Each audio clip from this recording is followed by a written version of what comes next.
Bien le bonjour. Donc, on continue sur cette notion du diable. Alors, le diable extérieur rigide, pourquoi? Parce que le monde extérieur est dur et rigide, qu'on le veuille ou non, et que c'est dans notre monde de sensations et de perceptions que nous ressentons tous les théâtres d'horreur. Son terrain de prédilection au diable, c'est l'homme et la planète. C'est là, nous dit-on, qu'il aurait été précipité avec une partie des anges, qui l'aurait suivi. Rigide aussi parce qu'avec lui, la relation est à sens unique. D'abord, il nous trompe avec ce qui est faux, mensonger, et une fois séduit, il nous fait souffrir. Ça, c'est ce que nous en dit la Bible.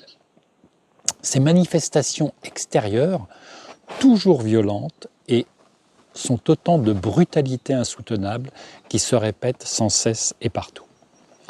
Rappelez-vous du terme Satan. Alors, en hébreu, c'est le mot STN. Il n'y a pas de voyelle, hein, c'est Shatan, je ne sais pas comment on dit, et qui veut dire adversaire. Alors, Satan n'est donc pas le nom du diable, mais plutôt un de ses titres.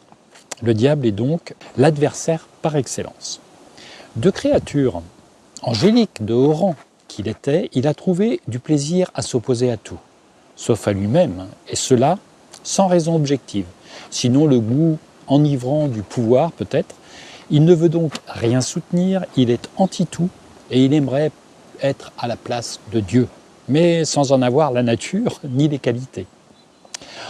On peut dire qu'il est victime de sa propre folie, qui lui fait perdre tout jugement et le rend obsessionnel à 100%.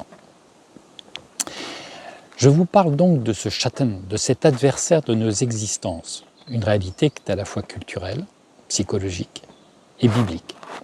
Sans oublier ces manifestations dans notre réalité à des degrés divers, comme avec les drogues par exemple. Alors le douloureux de nos existences dans notre quotidien de 2024, c'est ce qu'on entend dans les médias, les souffrances, les crimes, les persécutions et les tensions qui peuvent se transformer en cruauté, en drame affreux, avec par exemple du harcèlement gratuit et assassin, puis toutes les autres tortures psychologiques, les exactions cyber derrière les écrans. Au-delà d'une réalité culturelle, le diable peut aussi revêtir des réalités très concrètes et douloureuses dans la vie de chacun. Ce sera par exemple, pour certains, l'emprise toxique d'un membre de la famille, l'addiction à une substance, à une activité compulsionnelle qui va dévaster la vie d'une personne et de ses proches. Ou encore aussi, ça peut être une maladie grave qui peut nous plonger dans des abîmes de douleur que nous n'imaginions même pas. Il y a par conséquent autour de nous cette réalité douloureuse. Entendez par là du mal qui pourrait être évité, mais qui détruit des existences. Et bien sûr, ce diabolisme peut aussi déboucher sur des désordres qui relèvent de la psychiatrie et de la psychopathologie. Et le Christ, lui, nous parlera du diable comme d'un personnage, d'une réalité unique. Il est malfaisant et meurtrier, nous rappelle-t-il. Il est le père et l'auteur du mensonge. La Bible, elle, nous rappelle donc que nous avons affaire à une réalité bien présente et active dans ce monde. Elle nous en parle de manière métaphorique, mais aussi très concrètement pour ce qui est de l'identification du mal en nous et autour de nous. Jésus l'appelle le prince de ce monde et son identification doit se faire avec discernement, bien sûr, car appeler un chat, ce n'est pas voir des chats partout. Et c'est là que tout se complique, car rien n'est simple. Ici-bas, il y a des nuances et des subtilités.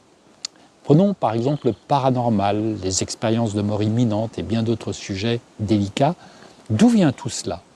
Cela attire notre attention et suscite de l'intérêt, de la recherche. Et ici, ce sera une question de mesure, d'ouverture, d'approche multidisciplinaire, puis d'accepter peut-être aussi que certains sujets garderont probablement leur part de mystère. N'oublions pas que si la Bible utilise un langage imagé, métaphorique, il n'en reste pas moins que la force derrière la représentation du malin est une force bien réelle et multifacette. Deux choses nous sont alors précieuses, à mon sens, dans ce monde. Avoir les pieds sur terre, ancrés dans notre réalité, et recevoir l'inspiration que nous donne l'Esprit divin de diverses manières. Cela pour garder en nous l'esprit de service, de recherche, d'écoute et de partage. Autrement dit, avec le temps et l'énergie limitée qui nous sont donnés, je regarde où je mets les pieds, je descends un escalier, n'oublions pas de soulager, accompagner celui qui boite, qui est seul et qui est désespéré. Ça, c'est une réalité qu'on ne doit pas oublier. Voilà, la prochaine vidéo sera sur Jésus face au diable. Parce qu'il y a été confronté, ça a été du sérieux pour lui.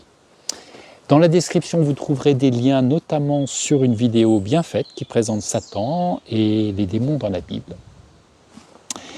Et je finirai en vous disant que la paix durable nous soit donnée, quels que soient les aléas et autres difficultés de nos vies présentes. Voilà, à tout bientôt, portez-vous bien.